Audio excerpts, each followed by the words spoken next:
안녕하세요. 오늘도 저희 채널을 찾아주신 구독자 여러분께 감사드립니다.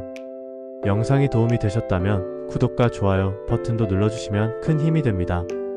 오늘은 태조 왕건에서 왕건의 숙부, 왕평딸 역으로 깊은 인상을 남긴 배우 장항선의 파란만장한 인생 이야기를 들려드리려고 합니다. 충청남도 예산군에서 1947년 태어난 김봉수. 그가 바로 우리가 아는 배우 장항선입니다. 그런데 왜 장항선일까요? 놀랍게도 그가 중학생 시절 예산에서 온양으로 통학하며 탔던 바로 그 기차 장항선 때문입니다. 예명을 지을 때 순간적으로 떠올랐던 그 철도 노선이 평생의 이름이 된 것이죠. 군 제대 후 택시기사가 되려고 서울 지리를 익히던 그가 운명을 바꾼 순간이 있었습니다. 극장 앞에서 우연히 만난 배우들을 따라가다가 조 감독과 친구가 되었고 1969년 영화 언제나 타인에서 신성일의 운전사 역으로 처음 연기를 시작했습니다. 1970년에는 KBS 국위공채 탤런트로 정식 데뷔했지만 그때부터 진짜 고난이 시작되었습니다. 당시는 잘생긴 미남 미녀만이 배우가 될 수 있던 시대였습니다. 서민적인 얼굴의 장항선에게는 주연은커녕 변변한 조연 역할조차 오지 않았습니다. 본인 스스로도 말했죠. 잘생긴 데가 있나, 눈은 찢어지고 광대뼈는 나오고 딱 깡패로나 어울릴 상이라고. 그래서 어렵게 들어간 방송사를 떠나 도망쳤습니다. 조금만 잘생겼더라면 주인공은 고사하고 예쁜 여자와 손잡고 걷는 역 한번 해봤으면 하는 꿈을 접었던 거죠.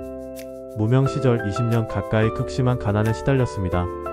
그 고생이 얼마나 심했던지 무명 생활에 지친 그는 군 동기가 외국을 드나드는 큰 배가 있다고 자랑하던 말이 떠올라 일본으로 밀항이라도 해야겠다는 생각으로 무작정 속초를 향했습니다. 하지만 동기의 집에는 작은 오징어배 한 척만 있을 뿐이었습니다. 실망한 그는 체념하고 오징어잡이를 따라 나갔다가 친구가 쥐어준 3만원을 미천 삼아 다시 배우 생활을 시작했습니다. 그 절망적인 순간이 오히려 새로운 시작이 되었던 거죠. 전환점은 드라마 전후였습니다. 당시 운전할 수 있는 사람이 드물었던 시절 운전 수송병 역할이 필요했고 액션 촬영이 많아 운동신경이 발달한 사람이 필요했습니다. 이 두 조건을 모두 갖춘 장항선이 선택되었고 이 작품으로 시청자들에게 장하사로 각인되기 시작했습니다. 그럼에도 여전히 힘든 시절이었습니다. 출연료로는 생계를 유지하기 어려워 1980년대에는 삼류애로 영화에도 출연해야 했고 충무로를 배회하며 겨우 저게 내 발이라며 생색을 내야 하는 처지였습니다. 하지만 그에게는 소중한 사람이 있었습니다. 바로 그 처참한 무명 시절을 곁에서 지켜준 아내였죠.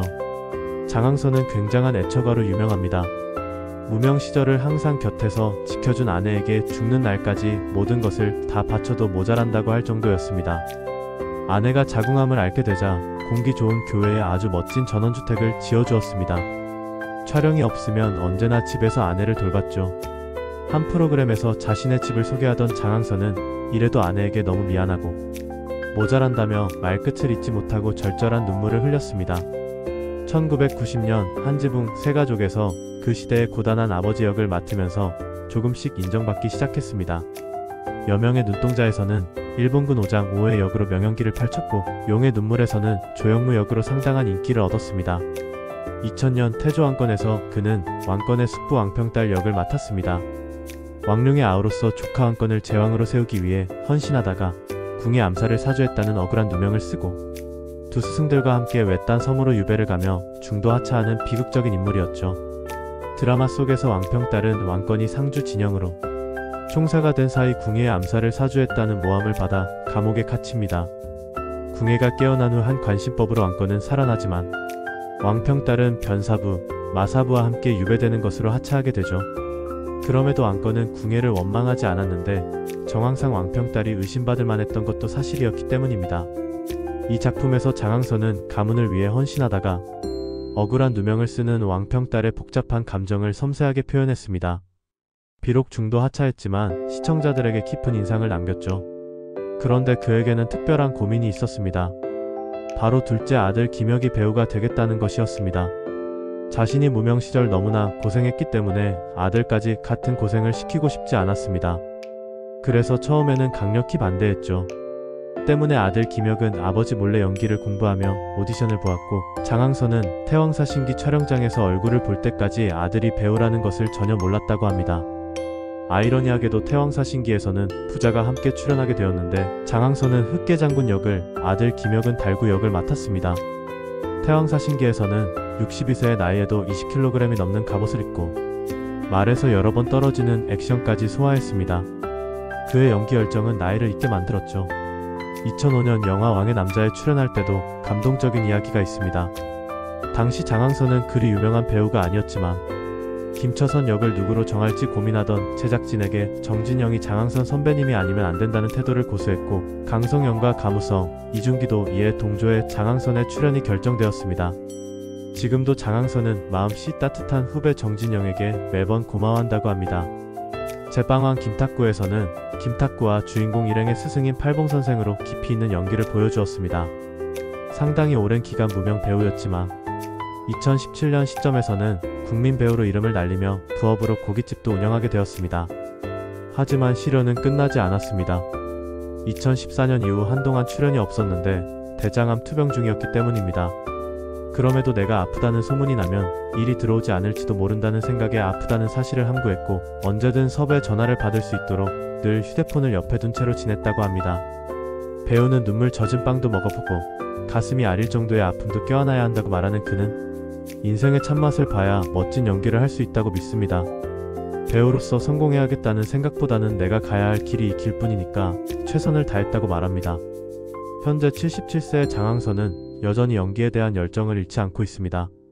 이젠 나이도 많이 먹었으니 배우로서는 유통기한이 지났다고 장난처럼 말하면서도 사실은 내 나이에 맞는 개성있는 역할을 맡아보고 싶다고 합니다. 외국 영화를 보면 노인들도 갱 역할을 하는데 나도 그런 재미있는 역할을 해보고 싶다며 연기에 대한 욕심을 드러내기도 했습니다. 2019년부터는 장항선의 노인싸라는 유튜브 채널을 운영하며 팬들과 소통하고 있고 2021년에는 tvN 드라마 보이스사에서 이중인격의 악역을 맡으며 새로운 모습을 보여주기도 했습니다. 50년 넘는 연기 경력 동안 수많은 작품에 출연하며 명품 조연의 자리를 지켜온 장항선.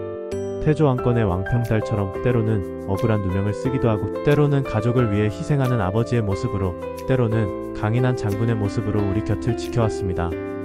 그의 인생 자체가 한 편의 드라마 같습니다.